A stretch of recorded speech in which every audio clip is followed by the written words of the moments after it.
네, 오늘도 주의 전에 모여 예배하는 모든 이들에게 하나님의 크신 은혜와 사랑이 가득하기를 주님의 이름으로 축복합니다. 우리 한번 앞뒤 좌우분들과 함께 인사합시다. 보고 싶었습니다.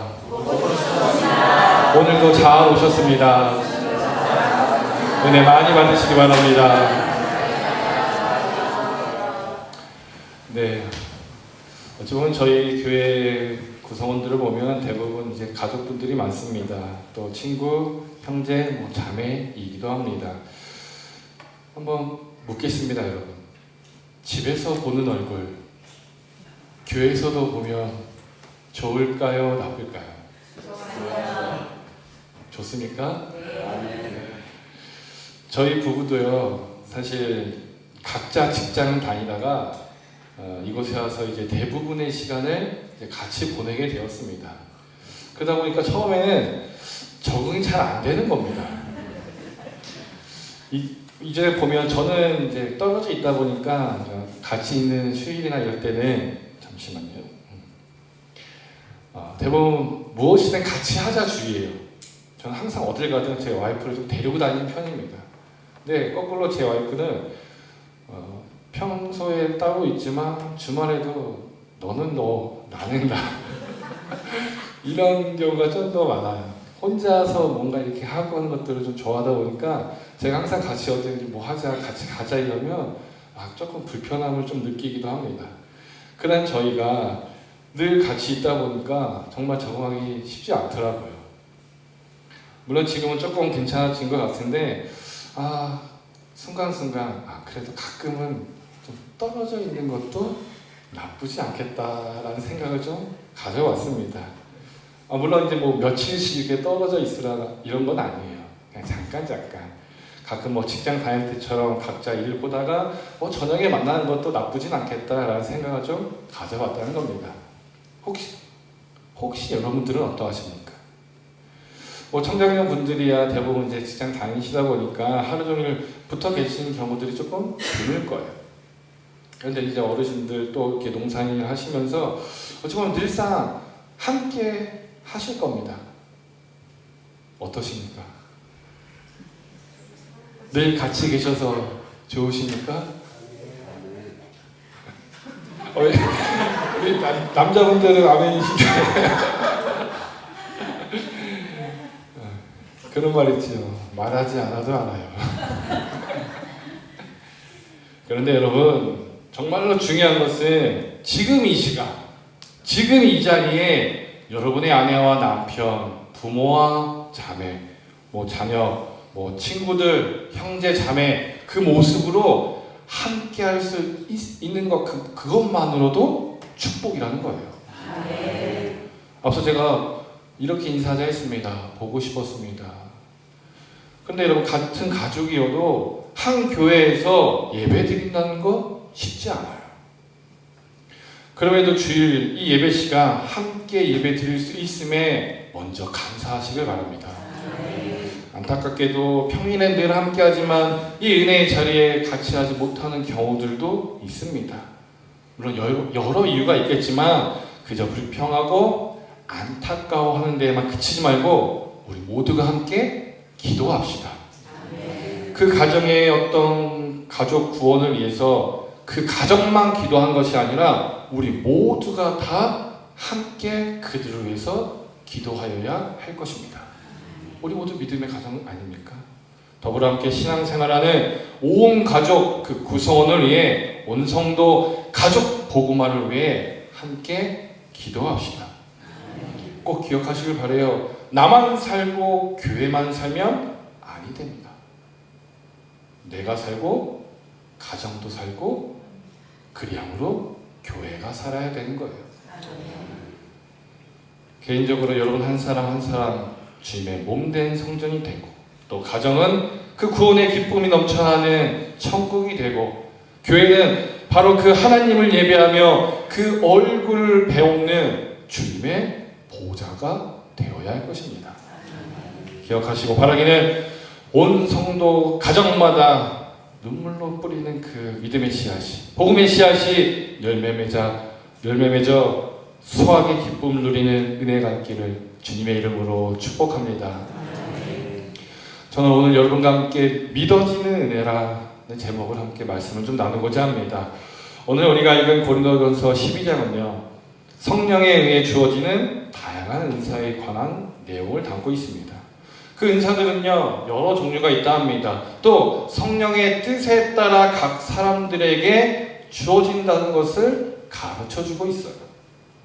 그런 가운데 성령의 그 역사, 그 출발점, 오늘 우리는 바로 그것에 대해서 한번 생각해 보고자 하는데요.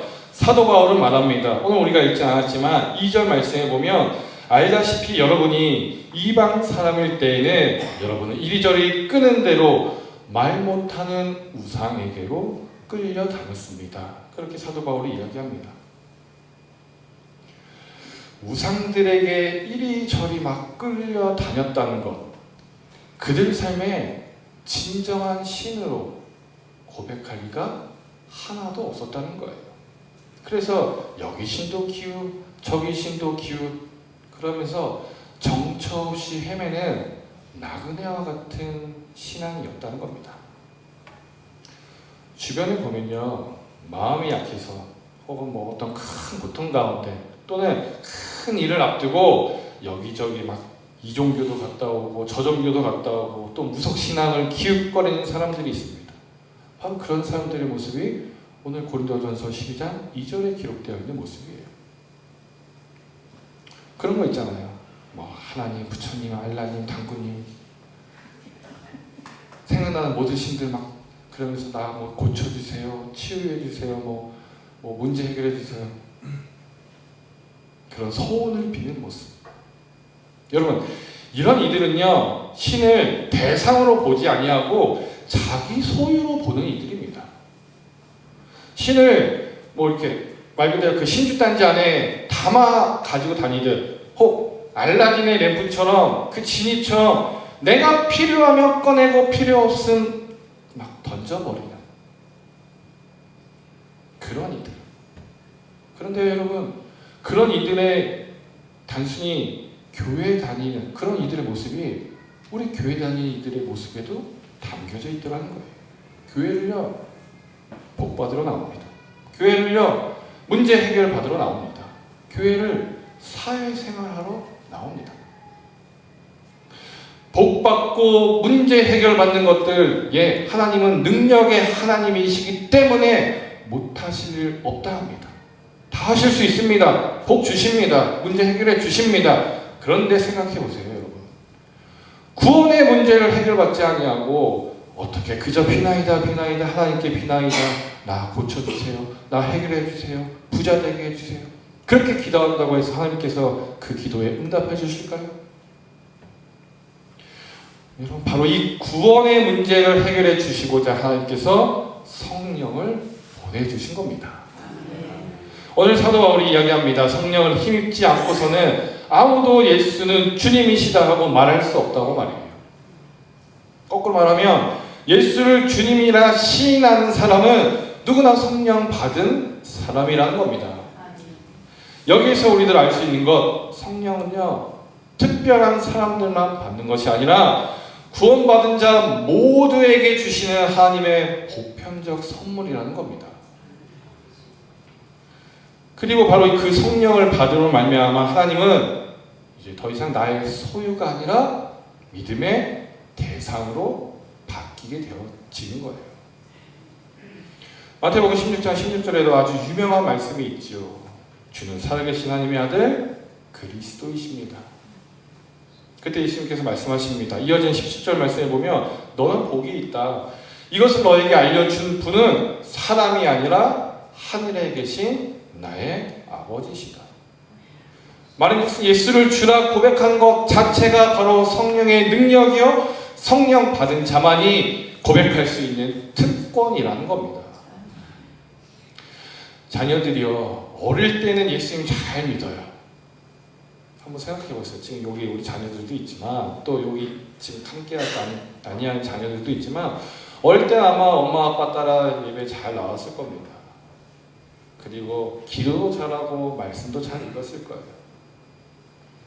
그런 이들이 어느 순간 이런 질문을 하는 겁니다. 엄마, 아빠, 어떻게 물이 포도주가 되겠어? 엄마 나 교회 안 갈래. 교회 가면 자꾸 이상한 이야기만 하는 것 같아. 엄마가 걱정합니다. 왜? 그래도 가야지. 그럼 이제 딸이 그렇게 이야기하는 거예요. 그러면 엄마라도 물이 포도주로 바뀌게 되는 것을 보여주면 내가 교회 갈게. 그러더라는 겁니다.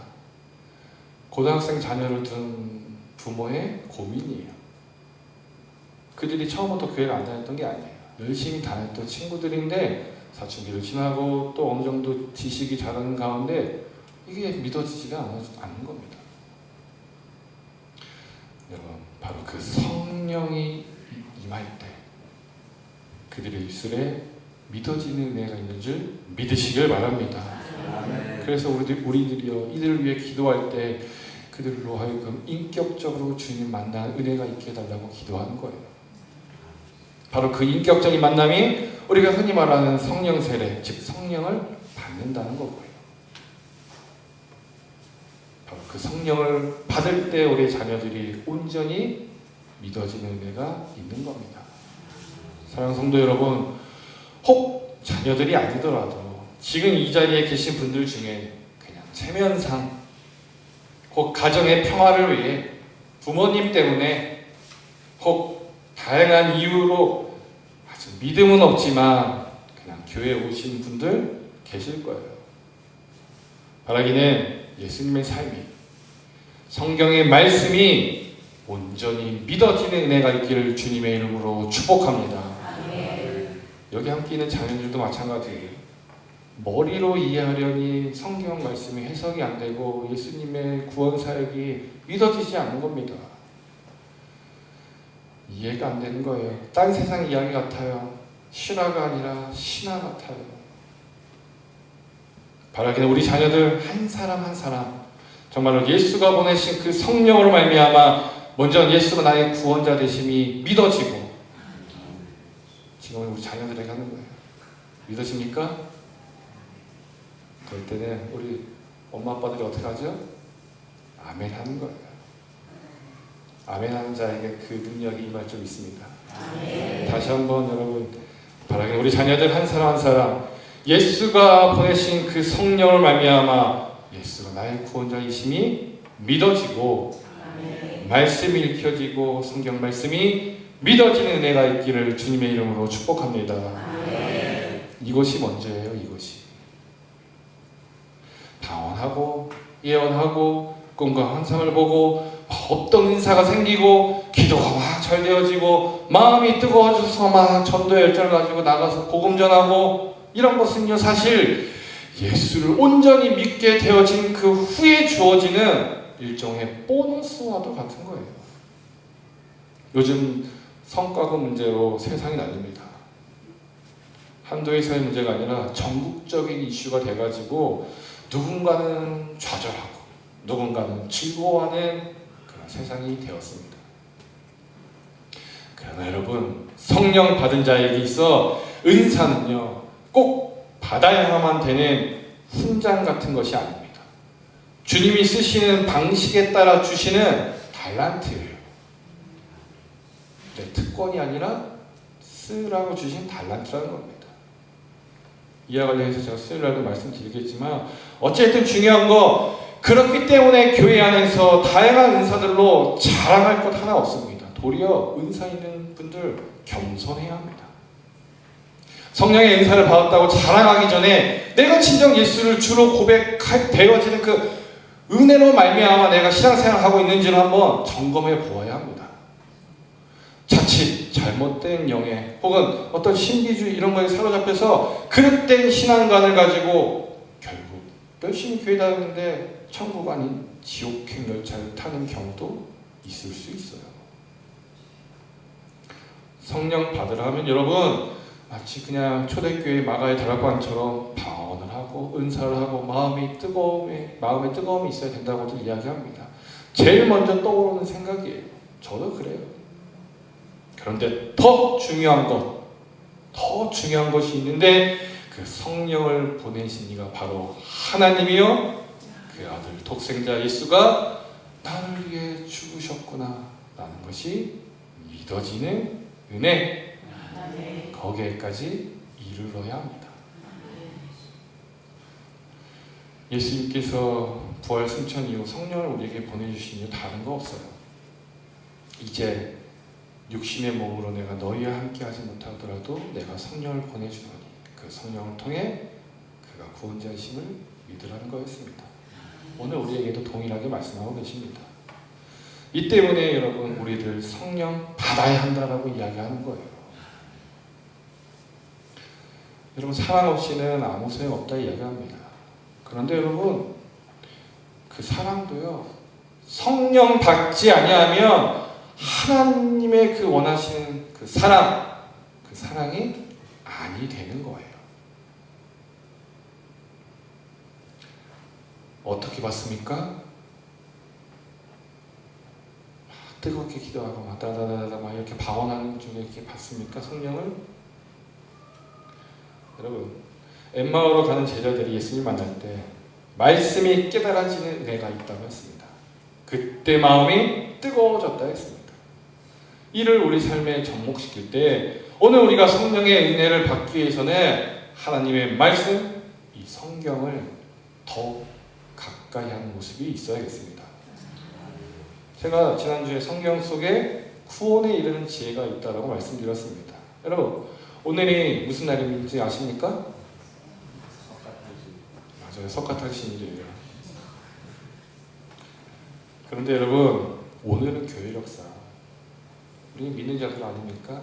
우리에게 오늘은 석가탄신일이 아니라 성령 강림절이자 감리교회 모태가 칭하는 존 웨슬리 목사님의 회심을 기념하는 주일이에요. 존 웨슬리 목사님 그분의 회심이라 여기서의 회심은요 다른 거 없습니다. 예수가 진정 나의 구원자이심이 믿어지는 사건 이것을 그의 회심의 사건이라고 이야기하는 겁니다. 그래야 해서 웨슬리 목사님도 그가 말하기를 그 전까지 자신도 almost 크리스천이었다는 거예요. 내가 열심히 신앙생활하고 열심히 뭐 전도도 하고 율법적인 내용도 다 지키면서 살지만 그러나 내 안에 그 믿어지는 은혜가 없었다는 거예요. 그래서 나는 90% 그냥 거의 신앙이긴 하지만 그렇다 100% 내가 크리스천이라 할 수는 없었다는 거예요.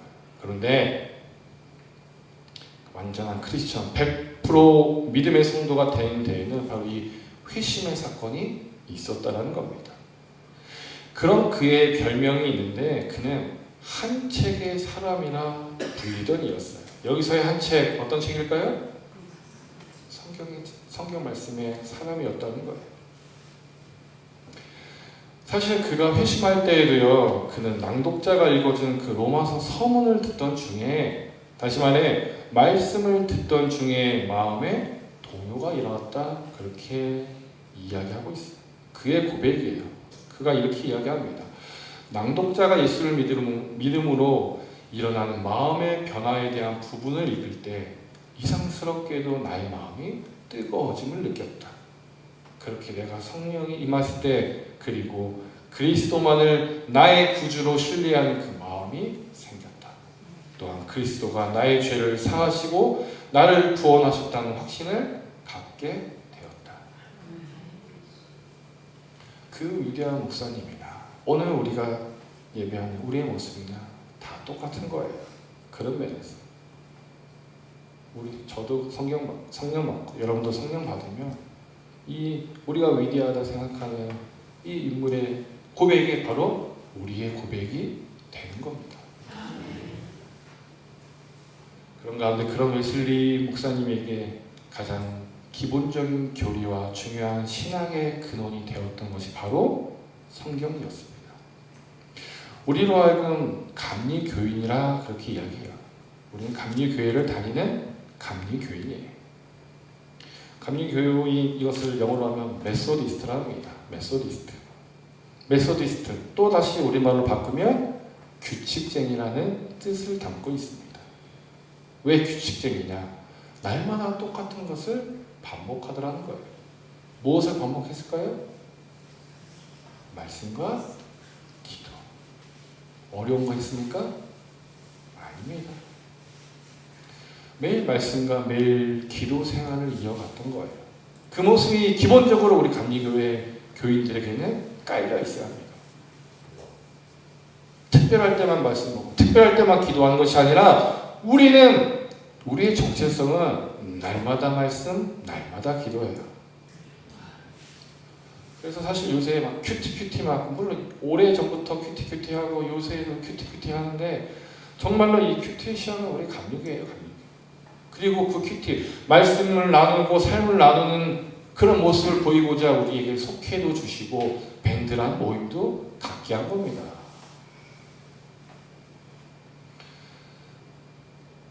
혹 아직까지 마음속에 불안한 믿음을 소유한 이들이 계시다면, 혹 자녀들이 있다면 더욱 말씀을 읽고 묵상하는 그 삶 속에 주님이 여러분의 그리스도 되심을 깨닫는 은혜가 있기를 다시 한번 주님의 이름으로 축복합니다. 오늘 말씀의 제목이 무엇이었습니까? 믿어지는 은혜라 하였습니다. 믿어지는 것도 여러분 은혜예요. 은혜.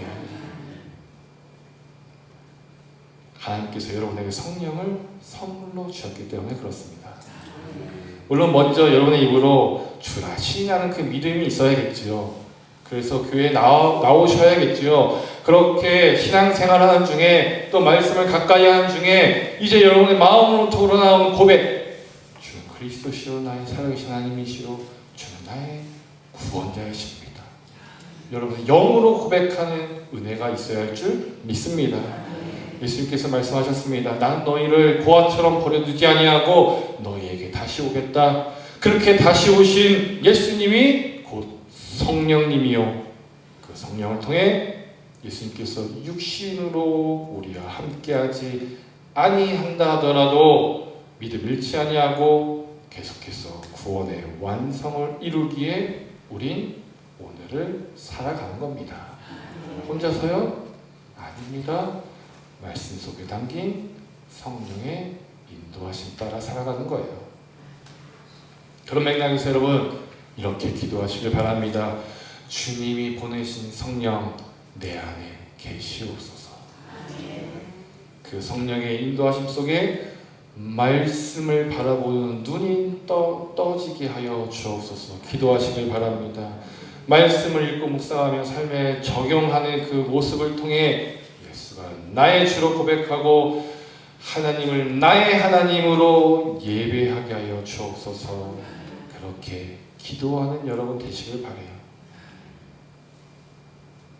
기도하며 말씀 읽는 이들에게, 여러분들에게 엘리야의 그 제단을 태우셨던 성령의 불이 여러분의 삶에 온전히 임하기를 축복합니다. 그 은혜로 말미암아 다른 것 없습니다. 평생 예수 믿는 인생, 평생 교회 떠나지 않는 인생. 다시 한번 말씀드릴게요. 평생 예수 믿는 인생, 평생 교회 떠나지 않는 인생. 이것이 가장 큰 축복임을 깨닫는 인생. 그러한 인생 되시기를 주님의 이름으로 축복합니다.